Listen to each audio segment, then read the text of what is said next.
Can chia seeds cause constipation? They absolutely can. And if they do cause constipation for you, that reveals something really important to us about how your gut functions and why insoluble fiber is making your symptoms worse. Hi, if we haven't met, my name is Ksenia. I'm a functional health practitioner and I am on a mission to solve constipation and bloating for everyone. So how do chia seeds work?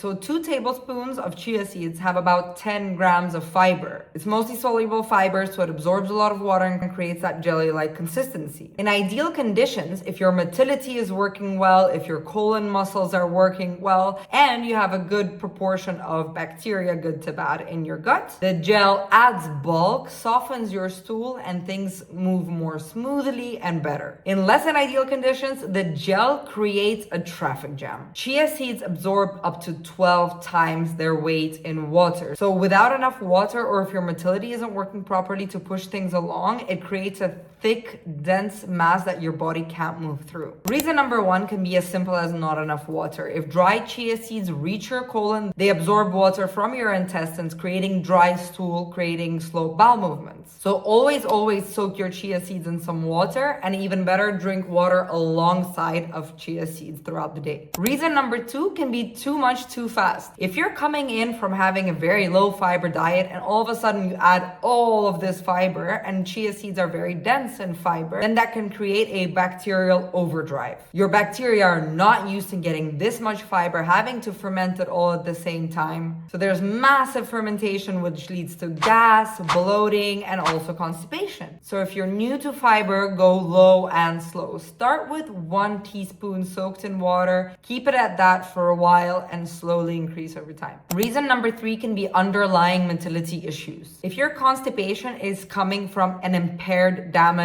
motility, which can be from a disrupted migrating motor complex, low thyroid function, so if you're somebody who struggles with autoimmune or subclinical hypothyroidism, chronic stress, or methane SIBO, more bulk doesn't help because it's not being pushed through. That's like adding more cargo to a truck that's struggling to move already. The problem isn't insufficient fiber here, it's insufficient movement. So if you're certain you don't have a motility issue, this could be a dosing and buildup of fiber issue. The best way to bypass that would be to soak the chia seeds, ideally overnight, just to give them plenty of time to absorb the water. Add extra water or milk or whatever you're using as a liquid, and start small, go slow. So 1 teaspoon per day for 7 to 10 days at first, and then slowly build up over the next 3 to 4 weeks. And it's best to use this at breakfast when your gastrocolic reflex is at its strongest. A great chia pudding recipe to add to your breakfast would be 2 tablespoons of chia seeds with half a cup of coconut milk, a scoop of collagen powder, some cinnamon, some vanilla, topped with berries, mixed and refrigerated overnight. If you have been diagnosed or you suspect small intestinal bacterial overgrowth or dysbiosis, if you believe that your constipation is driven by slow motility, or some people call it a lazy colon, if you've been using Senate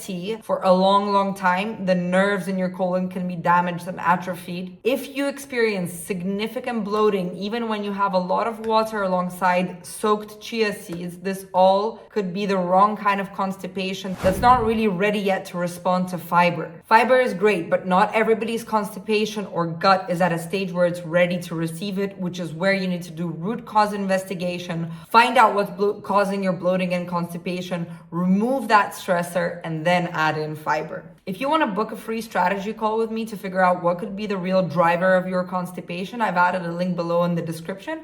And if not, subscribe to get more videos on all things constipation. See ya.